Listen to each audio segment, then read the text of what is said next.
Viva la información objetiva y profesional.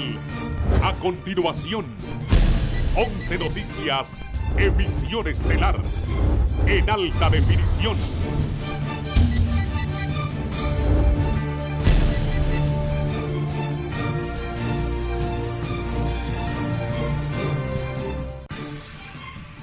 Vea esta noche en la emisión estelar de 11 Noticias.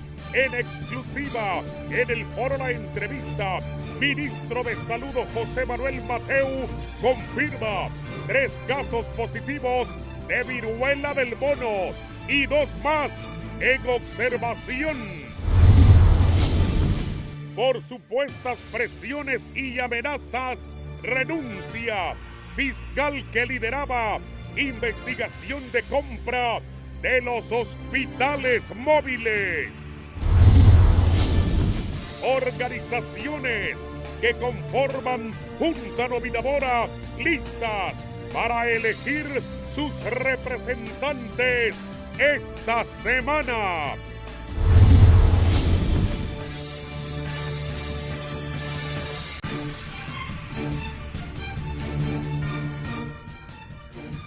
Buenas noches, bienvenidos a 11 Noticias, emisión estelar. Hoy es lunes, les saludamos listos para llevar las informaciones a partir de este momento. Nuestro segundo bloque de titulares de esta noche. Trasciende que la MS tiene amenazado a Juan Orlando Hernández en la cárcel de Nueva York, según su abogado. Intervienen sector Lomas del Carmen en San Pedro Sula, después de 3 masacres ocurridas en las últimas semanas en la zona. Por supuesto pleito de herencia, matan a 2 personas y otras 3 resultan heridas en Copán. Esto y más a continuación en 11 Noticias, emisión estelar. Esta mañana en el foro La Entrevista, el ministro de Salud Pública, José Manuel Matteu, nos dijo que habían 3 casos de personas infectadas aquí en Tegucigalpa por la viruela del mono. Es un hombre de 40 años, el del tercer caso confirmado de esta viruela del mono y 2 más sospechosos, o sea que hay 3 confirmados y 2 sospechosos. La nota con Valeria Rojas. Suman 3 los casos de la viruela del mono. 4 días después de anunciar el primer paciente, autoridades de la Secretaría de Salud confirmaron que la persona también es del Distrito Central y del sexo masculino. Ya no son 2 casos, Raúl. Hoy tenemos que informar que tenemos 3 casos confirmados. Todos en población joven, cuando digo joven, menores de 50 años, o sea, población que no había sido vacunada contra la viruela. Los 3 pacientes son del sexo masculino, los 3 pacientes son de este Distrito Central. La Secretaría de Salud ya estaba preparada para lo que venía y las normas, los protocolos de atención, de detección, de seguimiento ya estaban establecidos desde el mes de mayo. Están escritos, no es una novedad, no nos agarró sin estar preparados, es falso. Hay algunas personas que aparentemente pues, dan declaraciones sin tener conocimiento de cómo son las cosas. Yo ayer dije claramente que 3 personas son las que ahorita están oficialmente calificadas para dar la información de esto. Los expertos prevén que ya hay menos una decena de casos que circulan en el país, ya que por cada infectado se estiman 4 casos más, por lo que estos nuevos casos no tienen relación. Nosotros desde el viernes pasado ya certificamos el primer caso de viruela símica, el sábado también, y hoy también ya amanecimos con otro caso, entonces hemos empatado, por así decirlo, ¿verdad?, en toda Centroamérica. Los especialistas indican que el virus se transmite por el contacto de piel a piel por las lesiones. Estar muy atentos a cualquier caso sospechoso. Recordemos, una infección viral al principio empieza con fiebre, no vamos a saber que se trata de esta enfermedad, pero vamos a acudir al médico. Manifiestan que por los momentos no se tiene previsto que se declare una emergencia sanitaria por la viruela símica. Reiteran que aunque el personal médico ya esté capacitado, la población debe acatar las medidas de bioseguridad para evitar que se propague masivamente. Valeria Rojas, 11 Noticias. Sobre esto, las escuelas van a aplicar un protocolo de bioseguridad, pero están descartando el cierre de las escuelas por la viruela del mono, nos dice Pamela Bustillo. Las autoridades del sector educativo se preparan con todas las medidas de bioseguridad para la protección de los estudiantes, luego del arribo de la viruela símica en el país. Sin embargo, se niegan a que las clases se paralicen porque esto puede provocar un retraso mayor en el aprendizaje. Trabajando de la mejor manera para desarrollar este proceso, para que no haya en el proceso educativo otro problema con este tipo de enfermedades. El mayor error que se cometió fue parar el proceso educativo, porque eso nos condenó a un retraso de los procesos demasiado grande que lo vamos a alimentar por un montón de años. Por su parte, miembros del Colprosuma hacen un llamado al personal docente y padres de familia a siempre estar alerta ante cualquier irregularidad que presenten los niños fuera o dentro de las aulas de clases. Pero que ahorita, en este momento, que ya hay 3 casos diagnosticados por el sistema de salud, tenemos que ser más previsivos. Cuidémonos todos para que nosotros podamos tener una educación de calidad. Recordemos que si nuestros niños y nuestras niñas están enfermos, el sistema educativo va a decaer. Dirigentes magisteriales manifiestan su preocupación con la llegada del nuevo virus y señalan que en los centros educativos se debe tener mayor cuidado porque los menores son los más propensos a ser contagiados. En los centros educativos es muy importante tener sumo cuidado, dado que la población infantil no es consciente del riesgo que implica esto y el contagio puede darse de manera muy fácil. Para 11 Noticias, Pamela Bustillo. Autoridades de centros hospitalarios públicos en San Pedro Sula aseguran contar con todos los planes de contingencia y respuesta ante potencial emergencia de pacientes positivos con esta viruela del mono que requiere hospitalización. Ante la llegada y confirmación de las autoridades de salud de la viruela símica o del mono a Honduras, los centros hospitalarios públicos anuncian ya contar con los mecanismos y acciones de contingencia para dar atención a los potenciales pacientes con esta patología. En el caso de San Pedro Sula, el Hospital Mario Catarino Rivas anuncia tener lista una unidad de hospitalización. Nosotros ya iniciamos un plan de contingencia y esto consiste en que nuestro equipo de infectólogos, epidemiólogos, microbiólogos se inició con un proceso de charlas para preparar a nuestro personal acerca de qué se tiene que hacer ante la llegada de estos pacientes aquí al hospital. Sí hemos destinado un área que ya la tenemos ideada, un área donde han estado los pacientes de COVID para que en caso necesario ese nos serviría para que estos pacientes que requieran hospitalización los hospitalicemos. Por su parte también en la Regional del Seguro Social, en la unidad de epidemiología, destacan contar con un plan de contingencias para atender a los afiliados que requieran ser hospitalizados. Nosotros como Hospital Regional del Norte siempre tenemos un plan de contingencia ante cualquier amenaza que ponga en riesgo la salud de nuestros derechohabientes. En el caso de la viruela símica, que ya hay 2 casos confirmados en el país, pues como centro hospitalario ya tenemos un plan de contingencia para darle albergue y manejo a los casos sospechosos que se puedan presentar acá en la región noroccidental y que puedan acudir al Seguro Social. Los especialistas señalan que los equipos de bioseguridad médica serán los mismos utilizados por la COVID-19, al igual que el aislamiento hospitalario. Para 11 Noticias, José Bonilla. Gracias a José Bonilla. Vamos a otra enfermedad. Suman los casos de hongo negro en Honduras. Este lunes se confirmó otro caso con el que suman 42 casos del hongo negro que van en el presente año. Se trata de un paciente de la tercera edad que estaba ingresado en el Hospital Escuela en Tegucigalpa. Esto se da más en pacientes post-COVID, o sea, después de haber cursado con el COVID, en aquellos que tienen alguna enfermedad de base que tenga sus defensas bajas, por ejemplo, diabéticos.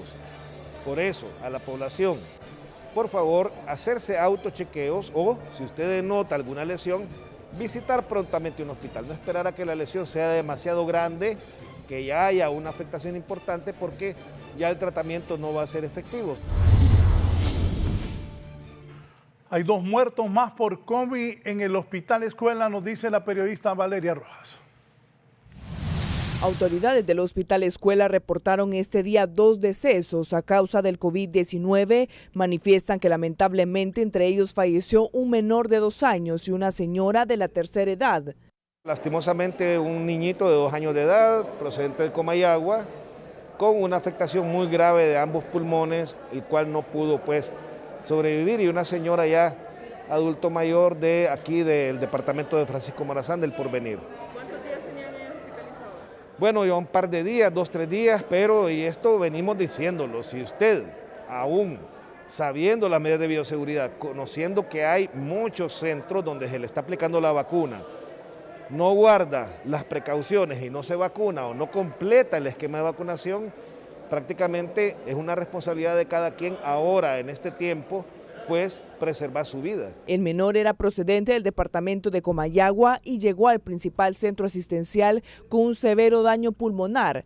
Debido al cuadro grave que presentaba, falleció. Normalmente los que mueren son los mayores y con comorbilidades, pero sí, ya hay un problema porque los niños están infectando y hay que tener mucho. Por lo tanto, ya está la vacuna contra los niños y la gente no quiere ir a vacunar. En el caso de la señora de la tercera edad no estaba vacunada, añadió el doctor Gómez, lo que es bastante preocupante porque este tipo de pacientes en los últimos días son los que han presentado más muertes por la enfermedad. Reiteran que el COVID-19 no se ha ido, por lo que la población no debe confiarse ni con las medidas de bioseguridad ni con las vacunas, además que deben complementar su esquema para evitar la propagación del contagio. Valeria Rojas, 11 Noticias. Escuchen esto, el ministro de Salud, José Manuel Mateu, está pidiendo apoyo a las maras o pandillas para que cuiden a las brigadas que llegan a prestar sus servicios a los barrios y colonias de la capital hondureña, ya que su personal necesita continuar con sus labores de una manera tranquila. Equipos de vacunación, de fumigación están yendo hasta los últimos barrios, a los más peligrosos, como se ha dicho. Y ahí hay control de maras. O sea, a mí ya me asaltaron en algunos barrios a equipos de estos y yo les pido a los muchachos que están en estas cosas que no me los asalten, que más bien me los cuiden, hombre. Yo sé que en esos barrios hay una seguridad para la población que vive ahí. Bueno, el personal que va de salud es su amigo, va a vacunar a su familia, va a vacunarlos a ustedes, va a fumigar para eliminar los criaderos de zancudo y con ello el dengue, entonces protéjanmelo.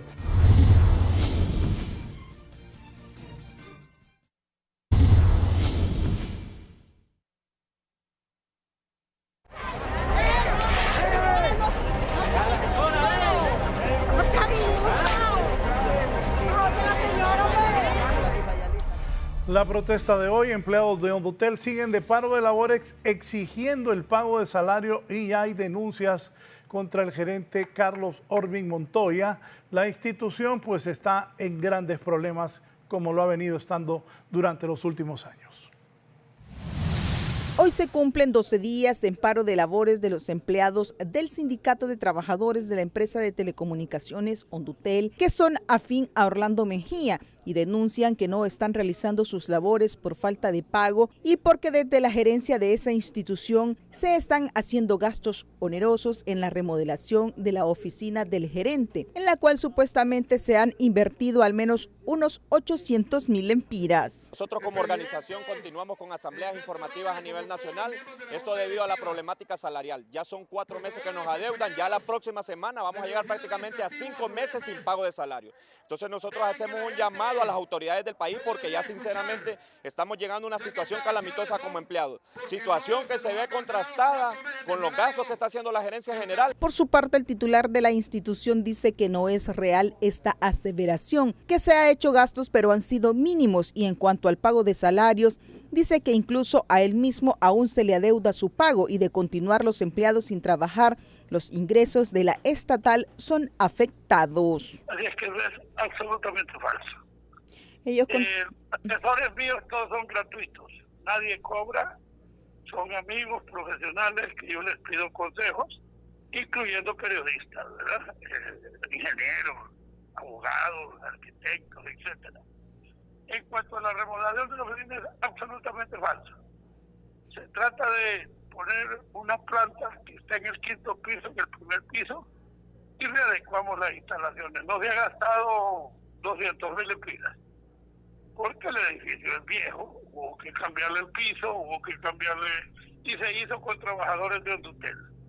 Esta experta en economía dice que ambas partes deben concentrarse en que la empresa salga adelante por el bien de la institución. Y ver cómo la empresa se vuelve más competitiva en relación a los otros competidores nacionales, de tal forma que deberían de estar viendo cómo mejorar la telefonía móvil, la telefonía fija, que se han perdido bastantes líneas ahora, y al tener esta situación deficitaria es el gobierno el que tendrá que ver cómo solucionar esa situación. Gisela Calix, 11 Noticias.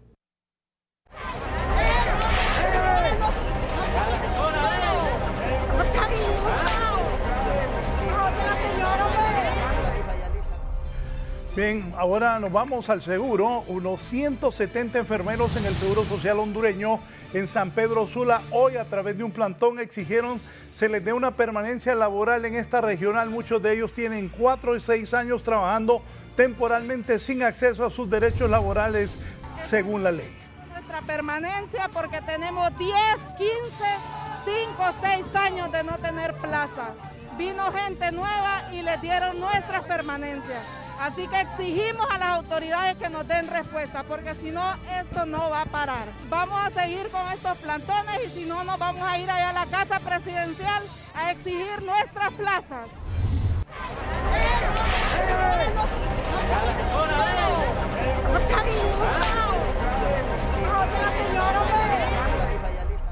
Y este día los pobladores de la colonia 25 de octubre de la ciudad de Comayagua protestaron frente a la Casa de Gobierno exigiendo la destitución del secretario general del Instituto de la Propiedad, el abogado Tirso Ulloa. Según los afectados, el ahora funcionario los estafó con más de 10 millones de lempiras para legalizar unos terrenos donde habitan. La persona que está empleada en el IP, ¿verdad? Que es el secretario general, el señor Tirso Ulloa, ¿verdad? Que en el cual pues fue representante nuestro legal allá en las tierras de Comayagua, en la colonia 25 de octubre, número 1.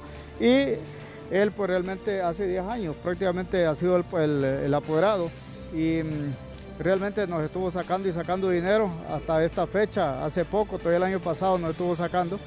Hay un valor de cerca de 10 millones de lempiras que nos ha sacado.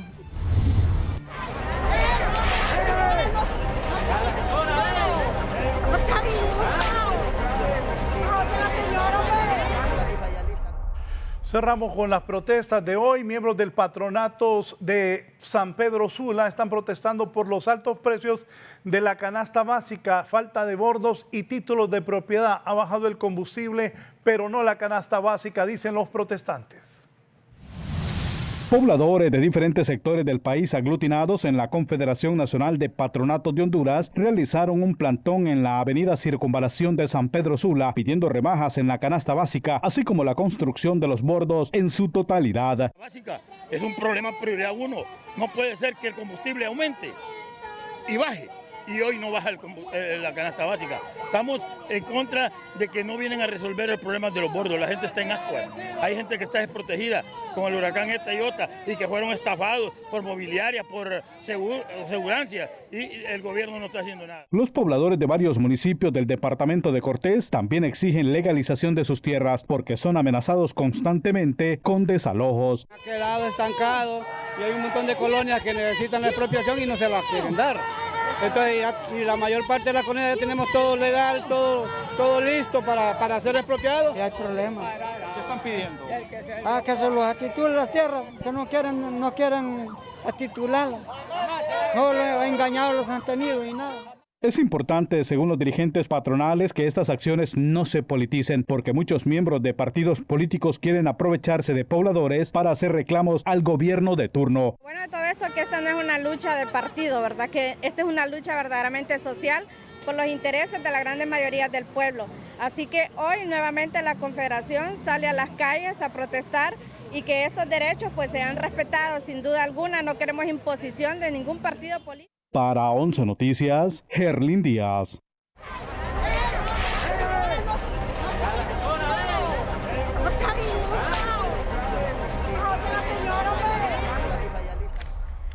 Y como les decía, los ciudadanos están volviendo a la carga y exigiendo las rebajas en los combustibles, que las rebajas de los combustibles se trasladen a lo que tengo atrás, los productos de la canasta básica que día a día compra el hondureño.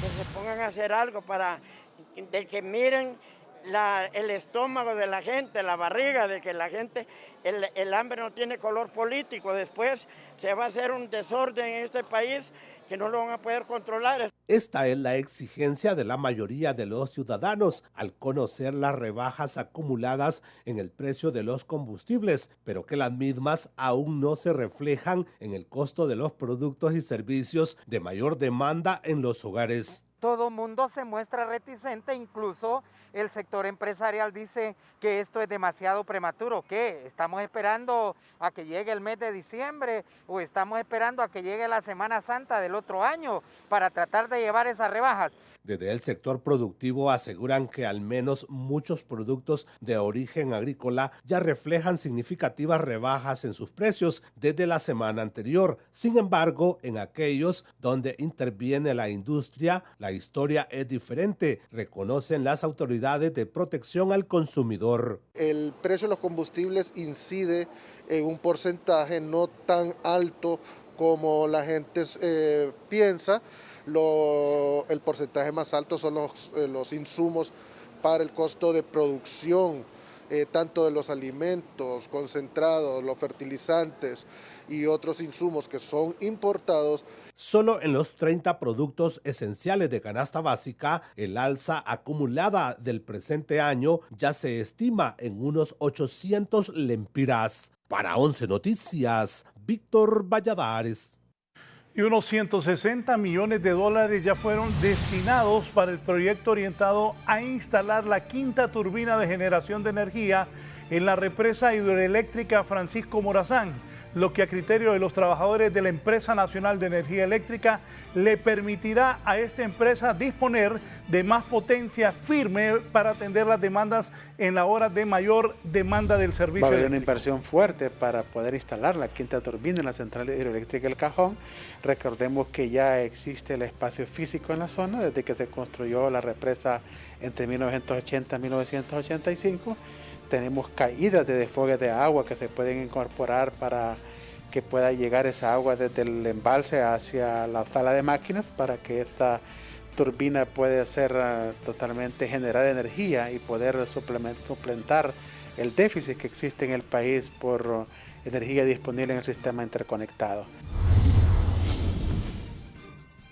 El déficit comercial del país se ha incrementado, oigan bien, en más de 700 millones de dólares durante el primer semestre de este 2022. En más de 713 millones de dólares se elevó el déficit comercial en Honduras al cierre de junio en comparación al año anterior, como efecto de los altos costos en los derivados del petróleo y una gran variedad de insumos para la producción y la industria nacional, de acuerdo a los economistas. Hemos tenido incrementos pronunciados en los precios de las materias primas internacionales, el precio del petróleo derivado por el conflicto bélico entre Rusia y Ucrania, que ha incidido en que principalmente los niveles o los montos específicos de importaciones del país se hayan acrecentado más que el tema de las exportaciones. Sin embargo, los ingresos por exportaciones del país también registran alzas significativas en sus cifras, mismas que ya alcanzan los 786.2 millones de dólares, como consecuencia de los buenos precios en que se comercializan sus principales productos de exportación, como ser el café, el banano, la palma africana y el melón. Pero y no hemos hablado de la maquila, porque usted tiene que sumar mercancías generales más exportaciones de maquila. Usted las une y le da el gran valor de las exportaciones hondureñas, que al mes de junio, si sumamos ambos componentes, ya podrían dar aproximadamente, viendo la tendencia, es increíble ver estos valores, ya podríamos andar en unos 6.000 millones de dólares de exportaciones solo a junio. Siempre los sectores que más aportan, por ejemplo, al Producto Interno Bruto, es el sector palma africana, el sector café, ¿verdad? El sector también de la caña de azúcar y el sector de mariscos, sobre todo el camarón y tilapia. Para 11 Noticias, Víctor Valladares. Gracias, Víctor. Hacemos un alto en las noticias. Está lista Rosa Alvarado para llevarnos la información deportiva. Rosa, buenas noches. Miller Lite, sabor que reúne, presenta.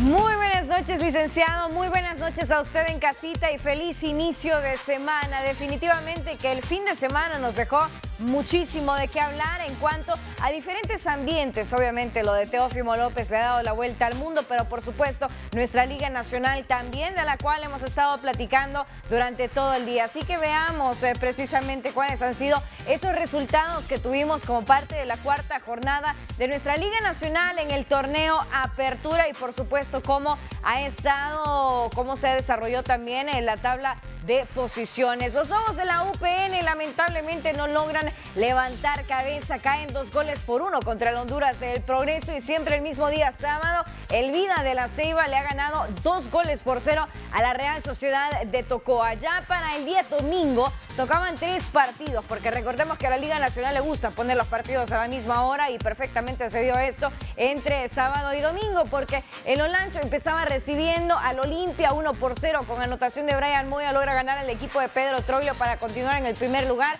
mientras que Real España en San Pedro Sula derrotó 2-1 al Victoria. Motagua por su parte goleó 4-1 a Maratón y dijo Manolo Queosoyán que había sido una vergüenza ser entrenador de Maratón en ese momento al caer con este resultado. Pero ¿cómo queda la tabla de posiciones para que veamos nosotros? El Olimpia en el primer lugar de la tabla, como les mencionaba, con 12 puntos y por ahí se viene Motagua con 8 puntos en el segundo lugar, siempre con la misma cantidad de partidos jugados, ¿no? Lo importante que va a ser mantenerse en estos primeros lugares para que así puedan darle movilidad a todo el plantel durante los torneos que van a estar atravesando. Recordemos que tanto Olimpia como Motagua y Real España también están participando precisamente en torneos de la CONCACAF. Y precisamente me voy a quedar hablando de Real España porque ya este jueves estará teniendo compromiso por la Liga CONCACAF. Recordemos que viene de vencer al Real Estelí de Nicaragua y en esta ocasión se estará midiendo contra el Cartaginés, ese equipo que recién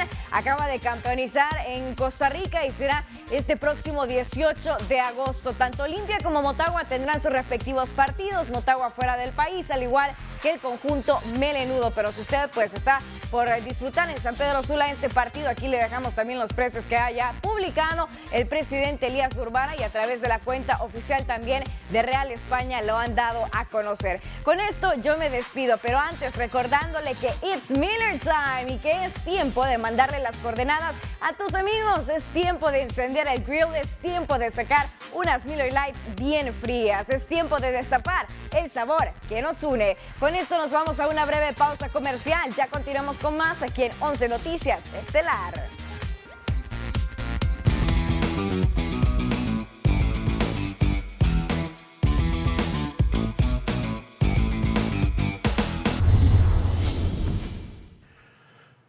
Bien, vamos al sector universitario. En la Universidad Pedagógica Francisco Morazán se están organizando para evitar la reelección de autoridades. Voy en vivo esta noche con mi compañero Steven Salgado, que está ahí. Steven está ahí en la Pedagógica. Qué bien se ve la toma donde está Steven. ¿Qué pasa, Steven? Porque hay protestas de parte de maestros y varias personas contra las actuales autoridades de la Universidad Pedagógica Nacional Francisco Morazán. Adelante.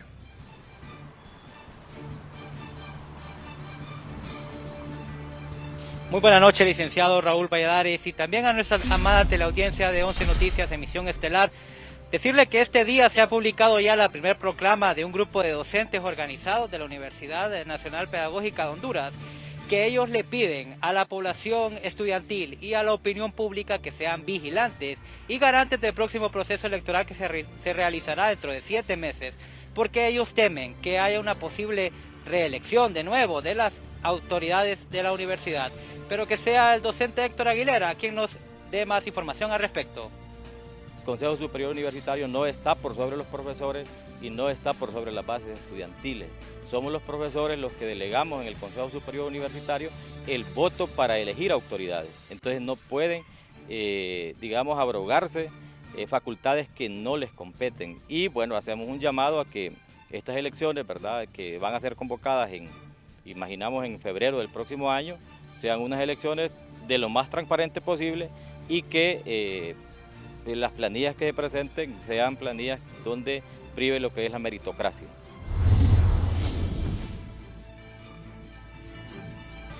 Estas y más informaciones se las estaremos ampliando el día de mañana en las emisiones de 11 Noticias, licenciado.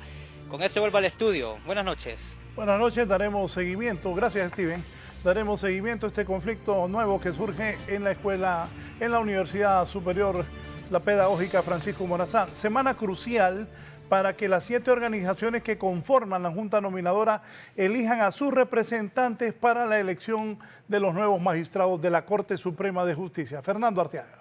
Esta semana es crucial para que las 7 organizaciones que conforman la Junta Nominadora elijan a sus representantes. Para el caso, en el Colegio de Abogados de Honduras ya fueron inscritas varias planillas y la decisión se tomará el próximo 20 del presente mes. Es así, se cerró el plazo el día viernes 12 de agosto, tal como se había hecho la convocatoria hace 12 días, en los cuales puedo informar que va a ser un proceso abierto, transparente. Se inscribieron 14 profesionales del derecho, es decir, 7 planillas, en la cual el 20 de agosto serán electos por forma democrática mediante voto secreto en las instalaciones del Colegio de Abogados de Honduras a través de una asamblea extraordinaria ya planificada y organizada con veedores de varios sectores del país. Representantes del FOPRIDE denuncian por su parte que desde la Secretaría de Transparencia y Combate a la Corrupción pretenden inhabilitarles en este proceso, aun y cuando cumplen con los requisitos necesarios. La verdad que como FOPRIDE nosotros creemos necesaria nuestra participación e indispensable. Aglutinamos aproximadamente 84 organizaciones no gubernamentales y debemos de incidir, debemos de generar incidencia en este proceso para que finalmente sean seleccionadas las mejores personas. Este próximo 17 las organizaciones de sociedad civil están citadas para poder tomar esta decisión. En la misma fecha lo harán desde las centrales obreras. Por otro lado, el Pleno de Magistrados de la Corte Suprema de Justicia hará públicos los nombres en la presente semana y desde el COEP el próximo 23 de agosto. Para 11 Noticias, Fernando Arteaga. Articulación Ciudadana está pidiendo a las autoridades del Congreso Nacional escoger a los mejores profesionales del derecho propuestos por la Junta Nominadora, quienes escogerán a los nuevos magistrados de la Corte Suprema de Justicia, nos dice René Amaya.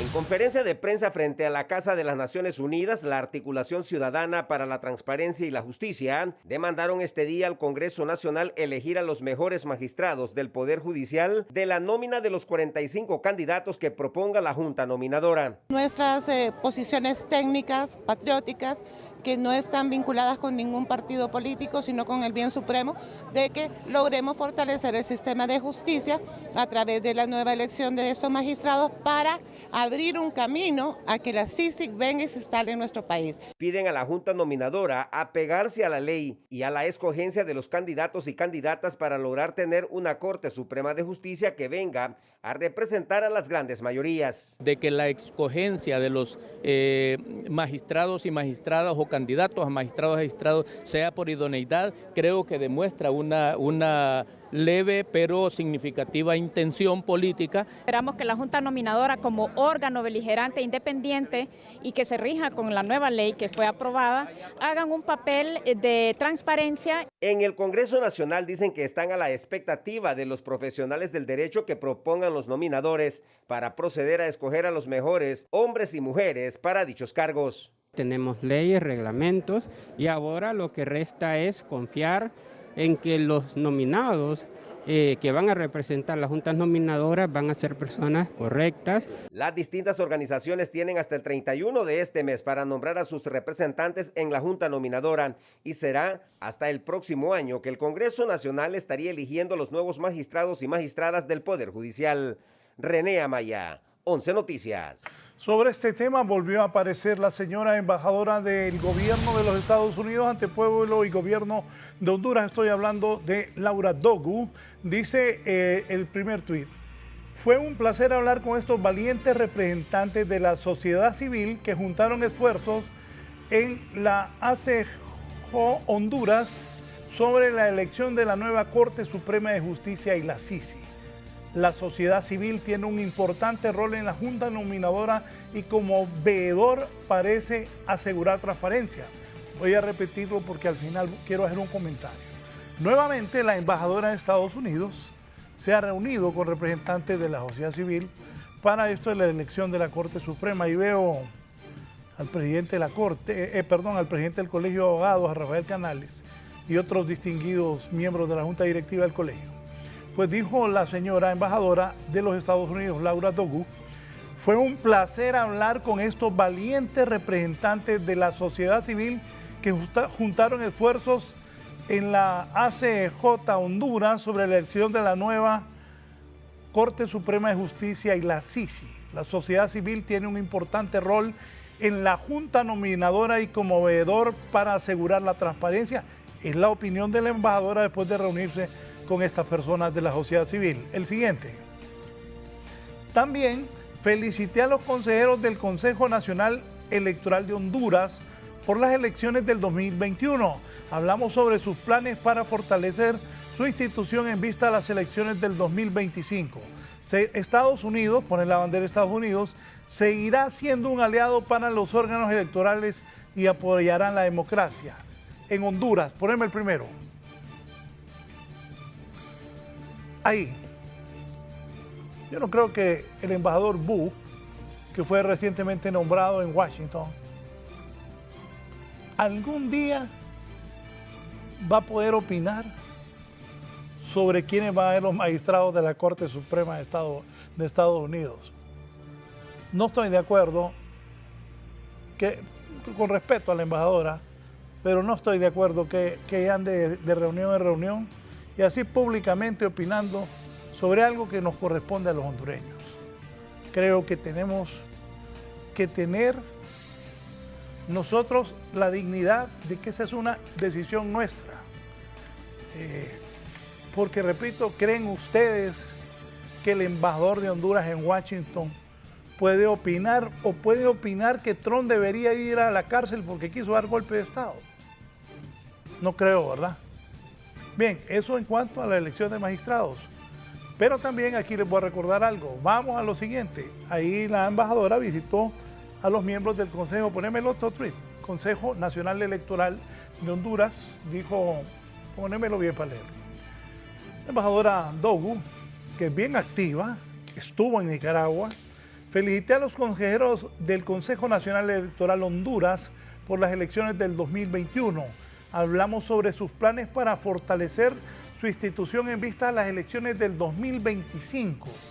Seguirá siendo un aliado para los órganos, Estados Unidos seguirá siendo un aliado para los órganos electorales y apoyará la democracia en Honduras. También recuerdo que su antecesora, que era encargada de negocios, la comandante Fulton, se fue a parar con los del tribunal. Y algo que no entiendo, cuando se llevaron a Juan Orlando Hernández para los Estados Unidos, el fiscal de los Estados Unidos dijo que había hecho fraude en las elecciones. Esas son, no sé, algunas contradicciones también de los norteamericanos. Por otro lado, algunos sectores aseguran que los diputados están prolongando la aprobación de la ley de colaboración eficaz. Nos cuenta mi compañera Isabel Monzón. Continúa en tela de juicio la aprobación de la polémica Ley de Colaboración Eficaz engavetada en el Congreso Nacional desde el año 2016. Para esta semana continuará la socialización con los operadores de justicia. Sin embargo, la pregunta que se hace a la población hondureña es si existe voluntad política por parte de las bancadas para hacer realidad esta normativa enfocada a combatir la corrupción y el crimen organizado. Cuando fuimos oposición era una bandera de lucha nuestra. Entonces, cuando uno está en oposición, sus banderas de lucha tienen que ser las mismas que cuando está en el poder. Así que yo no veo por qué no tendría que haber voluntad política para aprobar esta importante ley. La diputada y miembro de la Comisión de Dictamen, Tania Pinto, asegura que la bancada del Partido Nacional no tiene temor de socializar y aprobar la ley, pero solicitarán que la información brindada por el colaborador sea corroborada mediante prueba científica. Como Partido Nacional no le tenemos miedo a este tipo de legislación. Lo único que estamos solicitando que no únicamente se escuche al Ministerio Público. El Ministerio Público será el ente encargado de negociar y se le van a dar las armas para que puedan negociar con la persona que pueda colaborar o que quiera colaborar de forma voluntaria. A criterio de este analista político, para que la ley funcione, deben evitar los tamizajes y crear conforme a la realidad que vive el país. Si vamos a socializar las leyes con todo el mundo, entonces ¿para qué ocupamos diputados? Ellos son los representantes y tienen comisiones supuestamente especializadas que puedan opinar y puedan resolver sobre temas que ya tienen años de estar en el Congreso. Y si vamos a poner tantos controles, tantos tamizajes, tantos coladores, pues va a pasar lo que ha pasado siempre. La ley no va a servir. Para 11 Noticias, Isabel Monzón. Gracias, Isabel. Y expertos están pidiendo a las autoridades del gobierno comenzar a ejecutar los presupuestos para la inversión pública, ya que la misma solo ha alcanzado el 13.6% hasta el momento. Sumamente preocupados reaccionaron hoy varios sectores económicos del país por la poca ejecución del presupuesto en materia de inversiones, la que hasta ahora alcanza un porcentaje del 13.6% de un 60% que se hubiese hecho a esta altura de lo que va del año. Se han ejecutado realmente de una forma muy baja, de acuerdo a las mismas cifras de la Secretaría, apenas el 13%, cuando en este momento deberíamos de llevar, si se ejecutara de manera adecuada, al menos un 60% también del programa de inversión. En el presupuesto de la República, el gobierno cuenta con más de 25.000 millones de lempiras para invertir en todos los proyectos sociales y de infraestructura, pero la ejecución ha sido mínima. El plan de inversión pública, lo que están presentando, inaugurando o terminando de ejecutar son los proyectos que dejó el gobierno anterior. Sin embargo, el nuevo plan del 2022 tiene una ejecución por debajo del 15%. Este retroceso en el cumplimiento del presupuesto para inversiones obedece al desorden encontrado en cada una de las instituciones y antes de ejecutar los distintos programas y proyectos sociales y de infraestructuras en el país, lo mejor fue poner orden, sostienen las autoridades. Primero que nada había que poner orden, ¿verdad? Y no se puede estar ejecutando presupuesto bajo mecanismos que generan corrupción. Entonces, este gobierno ha tardado porque ha habido que poner orden. El gobierno espera arrancar con los proyectos de diversa índole a partir del próximo mes. De lo contrario, la mayoría de las instituciones saldrán aplazadas al final de año en el proceso de evaluación que desde ya se comenzó a hacer en cada una de las secretarías de Estado. René Amaya, 11 Noticias. Y la diputada del Partido Salvador de Honduras, la doctora Suyapa Figueroa, expresidente del Colegio de Médicos, también exige a las autoridades que ya es hora de solucionar los problemas del país. La diputada del Partido Salvador de Honduras, Suyapa Figueroa, dijo que a más de 6 meses de gobierno de la presidenta Xiomara Castro de Zelaya, ya se debe de comenzar a solucionar los problemas que aquejan a los hondureños, involucrando a sectores que aportarían grandemente en muchos aspectos. Mire, indudablemente, así como es de grande la crisis, así es de grande el esfuerzo que debe hacerse. Y este esfuerzo no puede hacerse de otra manera más que convocando a aquellos buenos hondureños, que hay muchísimos, que están dispuestos a trabajar por mejorar instituciones de alto prestigio. Estamos hablando de FOSDE, estamos hablando de Cáritas, estamos hablando de CNA, que nos pueden ayudar a abordar esta crisis. Diputados de Libre, por su parte, consideran que el actual gobierno desde los primeros días se ha mostrado comprometido a trabajar por los múltiples problemas que aquejan a los hondureños. Desde que empezó el gobierno hemos estado buscando soluciones a tantos problemas que nos heredaron. Y vamos bien, hay cantidad de bonos tecnológicos que se están repartiendo. Estamos recibiendo el reporte de Banprovi que se asignó 2.800 millones para la construcción de viviendas en todas las áreas. Desde la oposición son del criterio que a nadie se le va a engañar y decir que ha existido un cambio en Honduras o que se han realizado los esfuerzos necesarios, por lo que esperan acciones concretas. A 196 días de gobierno, o sea, casi 7 meses, y seguimos con la retórica de echarle la culpa al gobierno pasado. Yo me quedo con la frase que se le acredita a Angela Merkel, que dice que los presidentes o los que son presidentes o los que se hacen llamar presidentes no eran problemas. ¿verdad? Porque se supone que ya los conocen y por eso se hacen que la gente vote por ellos, porque ya traen la solución a los problemas. Figueroa afirmó además que hay serios cuestionamientos en contra del actual gobierno por parte de la población hondureña, quien se muestra insatisfecha. Para 11 Noticias, Fernando Arteaga. Y las máximas autoridades de la Iglesia Católica hondureña están demandando al gobierno pronunciarse ante la crisis en Nicaragua, donde Ortega ha arremetido contra la Iglesia Católica. El obispo de la diócesis de Danlí, Monseñor José Antonio Canales, cuestionó la posición del gobierno de Honduras en una reciente votación en la Organización de Estados Americanos para la liberación de presos políticos en Nicaragua. Lamentablemente Honduras salió con una abstención que realmente incomoda. No vemos que sea una postura que respalde el pueblo hondureño, ¿verdad?, ante unas situaciones tan difíciles. Por su parte, el cardenal Óscar Andrés Rodríguez reprochó la persecución de la que es objeto la iglesia en el vecino país. Esa guerra callada que están haciendo para perseguir a Jesús en su iglesia, en la hermana nación de Nicaragua. Ese no es el fuego que Jesús ha venido a traer.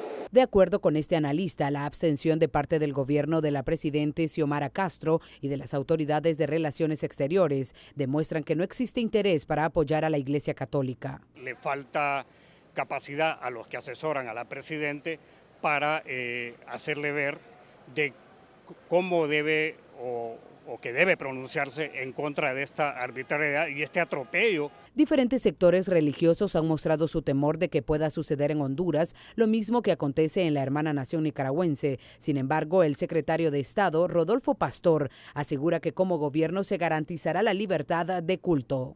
Los sectores religiosos, independientemente de creencias, la libertad absoluta de culto que está establecido en nuestro país históricamente.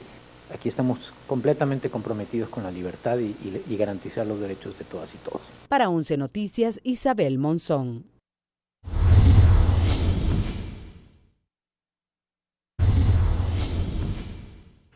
Continuamos informando, los cuerpos de seguridad han intervenido en Lomas del Carmen en San Pedro Sula ante las últimas masacres.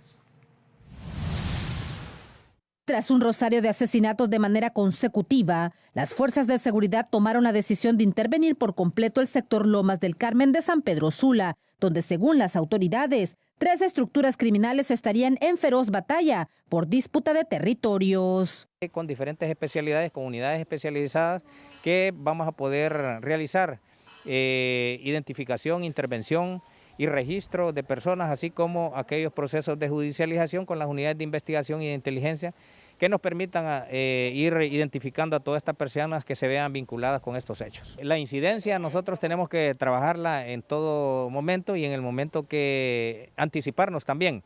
Y esto es precisamente lo que se está haciendo, anticiparnos a que hayan nuevos eventos donde hayan pérdidas de vidas humanas. La Policía Nacional también agregó que estas acciones son una pronta respuesta al llamado de auxilio de los residentes y defensores de los derechos humanos para darle un alto al derramamiento de sangre que desataron estas pandillas. Lo que está pasando en el sector de Lomas del Carmen es que hay que ponerle atención. Si no, vamos a seguir diciendo Lomas del Crimen, vamos a seguir contando muertos, heridos. Allí hay muertos por doquier. Fíjese que Lomas del Carmen es más peligroso que Chamelecón y que la Rivera Hernández. Solo en esta zona sanpedrana se registraron 3 masacres en un lapso de 15 días. El último asesinato múltiple ocurrió la noche del sábado en la colonia San Juan de este sector, donde contabilizaron 5 víctimas. Para 11 Noticias, Shirley Martínez. El secretario de Seguridad, Ramón Savillón, reconoce que tienen problemas para poder controlar las masacres en el país debido a que la estructura de criminales utilizan una variedad de tácticas para cometer sus delitos.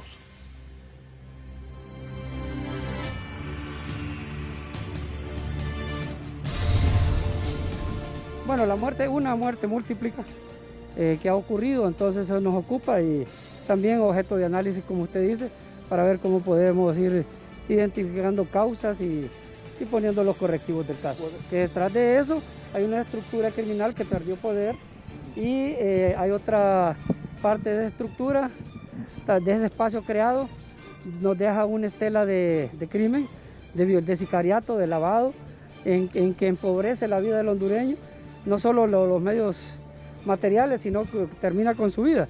Y al final, ¿qué termina esto? Determina cadenas por ejemplo, para citar, trata de blancas, tráfico de niños y otros desplazamientos y otras cosas que produce esos cárteles, y que otras estructuras están, lo que normalmente se ha desocupado de nuevo.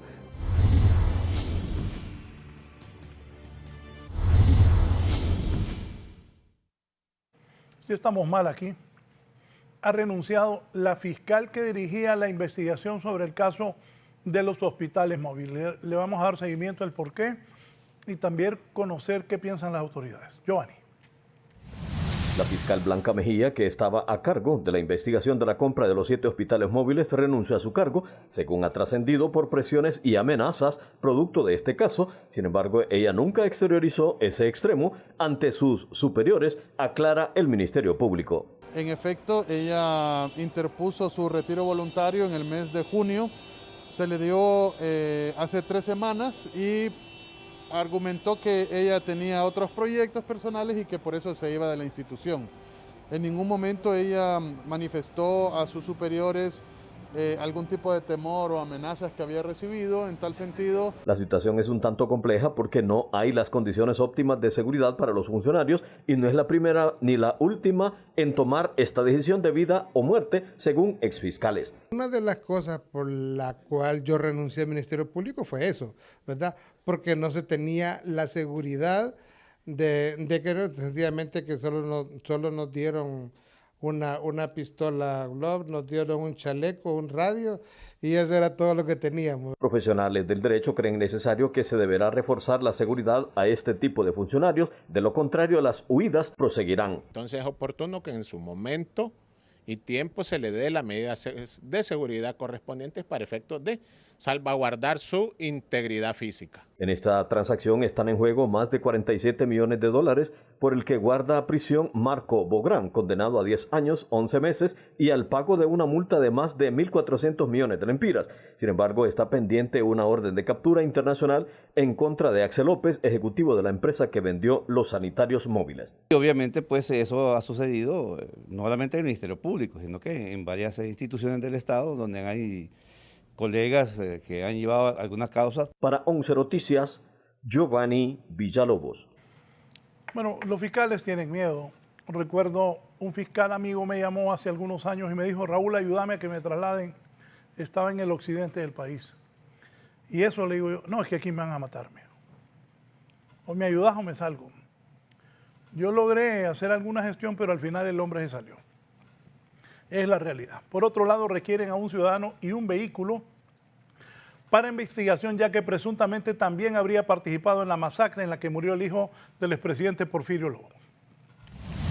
La policía reportó la detención de un hombre, así como el decomiso de un vehículo que supuestamente fue utilizado el día de la masacre en la que murieron 4 jóvenes, entre ellos el hijo del expresidente de la República, Porfirio Lobo Sosa.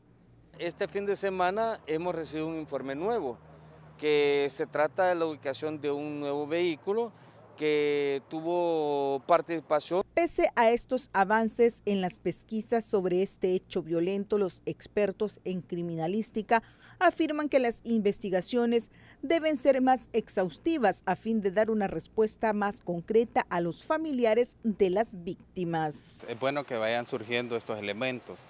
Personalmente, y sin conocer los detalles internos de la investigación, me parece que va un poco lento y azaroso en el tema de las personas que se van a vincular, porque aparecen carros, aparecen casas y aparecen personas, pero dan como que esto trasciende, como que son vínculos débiles, como que hay duda en la investigación. Por estas muertes actualmente guardan prisión Norma Alicia García, de 58 años, acusada por el Ministerio Público del delito de asociación para delinquir, y Eric David Macía Rodríguez y Ever Ezequiel Espinosa, encausados por el delito de asesinato y asociación para delinquir. Gisela Calix, 11 Noticias.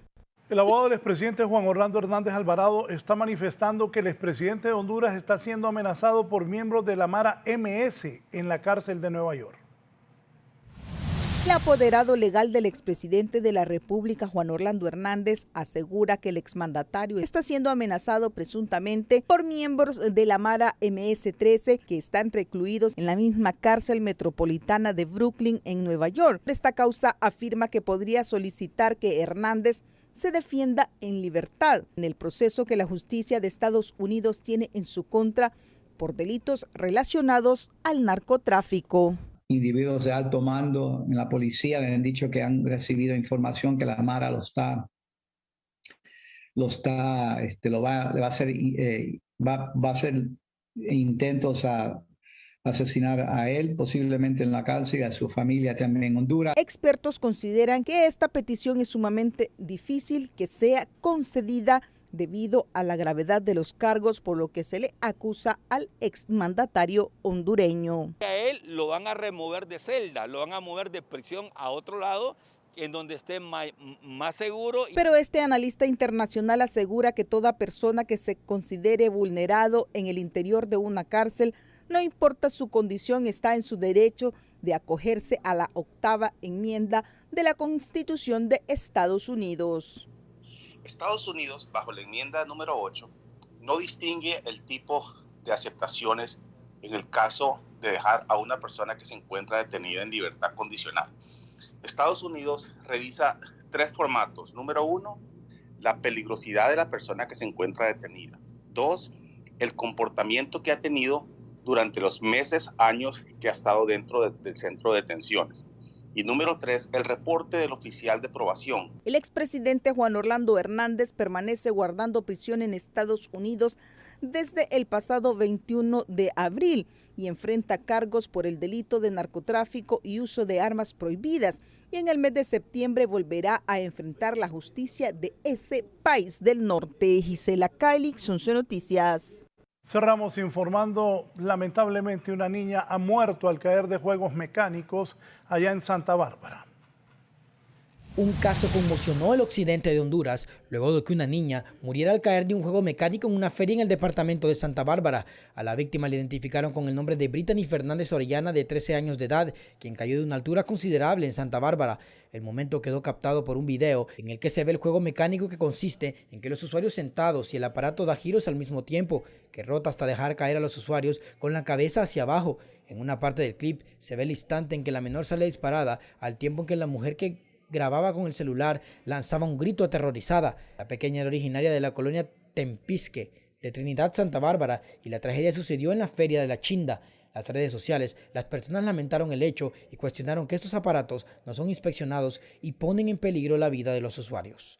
Este es un informe para 11 Noticias.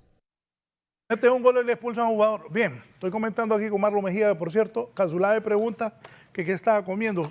Un dulce muy bueno que me trajo Marlon de la Ceiba. Está riquísimo, Marlon. Antes de irnos, poneme el gol. Qué goleada le pegó ese Motagua. Salió un piche. El monstruo no vino. Vino un pichetío ayer aquí. Aquí el Chinito López empata el partido. Se lo llevó a todos después de un error de los defensas. Cuestionó. Bueno, ahí, cuando. Mire, grandote no pudo con ese Chinito. Muy mal el maratón. El mismo entrenador Cosellán les ha tirado duro a los jugadores. Dijo que le da vergüenza. Y muy mal el maratón. Empezó ganando con un penal y le expulsan el jugador al defensa central. Me decía Fernando que había sido muy drástico, pero el árbitro decidió expulsarlo. Con 10 jugadores desde los primeros minutos de iniciado el partido y perdiendo 1-0, el Motagua remontó y le metió una goleada de maratón que pudo ser más. Sí. Fallaron como 3-4 goles más de los 4 que le lograron marcar. Muy mal el maratón, dejó una impresión triste a sus seguidores y a todos los seguidores del fútbol. Y muy bien Motagua, que está recuperando, ya se coloca en el segundo lugar después de que el Olimpia le ganó al equipo, a los Toros, allá en Olancho, una gran entrada, pero el Olimpia les ganó. Muy bien el Motagua, contentos los que estuvimos en el estadio, los que estaban siguiendo la radio, las televisoras y en todo el país. Ahí fue el penal y el inicio del primer gol del partido, pero Motagua remontó. Esto y más Lo tiene a continuación mi compañero Marlon Mejía, que tiene los goles muy mal en Barcelona también. Sí, empatando. Lo estuve viendo el sábado. Lo amarró bien el Rayo Vallecano y no pudo el Barcelona. Me fue bien con el Motagua. Barcelona más o menos tiene que mejorar mucho. Y la Juventus, el argentino Di María, ya marcó su primer gol con la Juventus. Esto y más lo tiene Marlon, no los cambie. Deportes TV 11 a continuación. Buenas noches.